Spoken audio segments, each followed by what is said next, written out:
ถึงเสียงรับนะ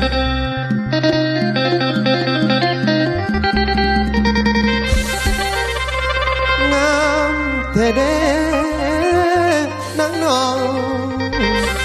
แก้มแดงแดงทายลำล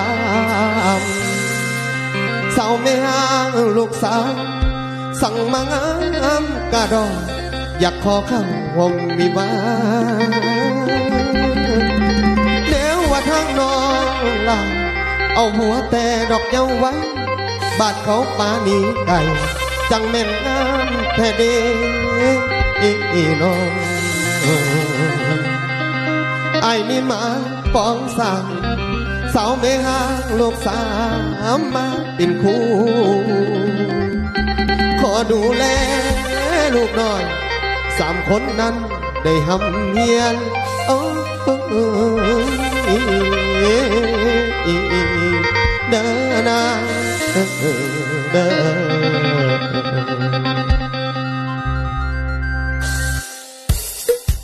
นชวดบอกให้สาวไม่ห่างลูกสาว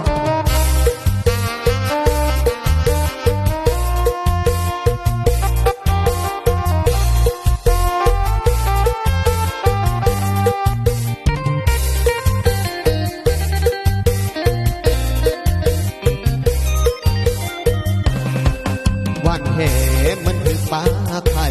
เอาเมียใหม่ก็ได้ลูก3 คน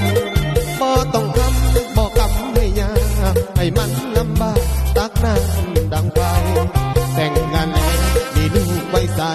มันแสนภูมิใจทำให้หาลูกสาวผ่านสายอ้างบ่สะเทือนมันบ่ได้เดือนคือตะพักสีขอเพียงเข้าใจกันความกันสร้างฝันก็สุขใจแล้วเด้เจ้าองค์ดีไอ้ก็โอเคบ่ได้ลังเลหาเพียงหน้ามนโอ้ไม่ห่างลูกสาวน้องมีความงามสำนักเพียงมองผิวพรรณยังติงยังตึง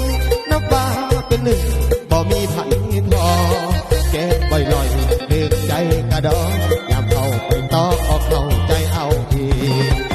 น้องเก่งเรียกเงินการสร้างเก่งในทุกด้านที่อ้ายต้องการเก่งทางเรียกเงินการสร้างมาแต่ทำงานก็เย็นน้ำคอยรอมันกินใจตอนทำว่าไม่บอกไปมาเพลงกระดองบอกเข้าใจยามนอนตอนกินข้าวก็มีให้อบอุ่นลูก3 คนนั่งยิ้มกันใส่ลายยามใส่กระบองไว้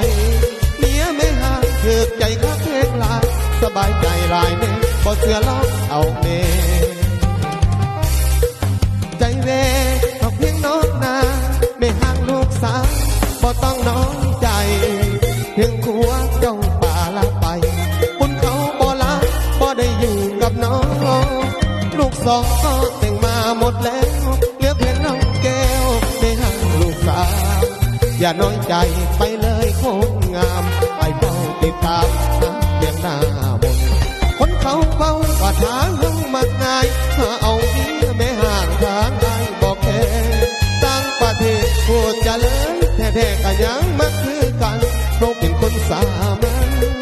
ที่วันยังดอกเด่นออก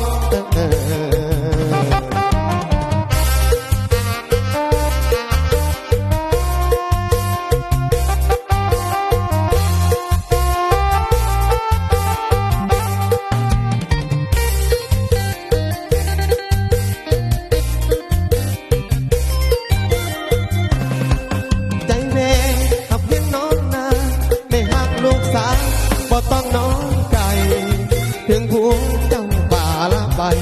คุณเขาบ่ลาบ่ได้อยู่กับน้องลูก2ก็แต่งมาหมดแล้วเหลือเพียงน้องแก้วไม่ห่างลูกสาวอย่าน้อยใจไปเลยคนงานไอ้เฝ้า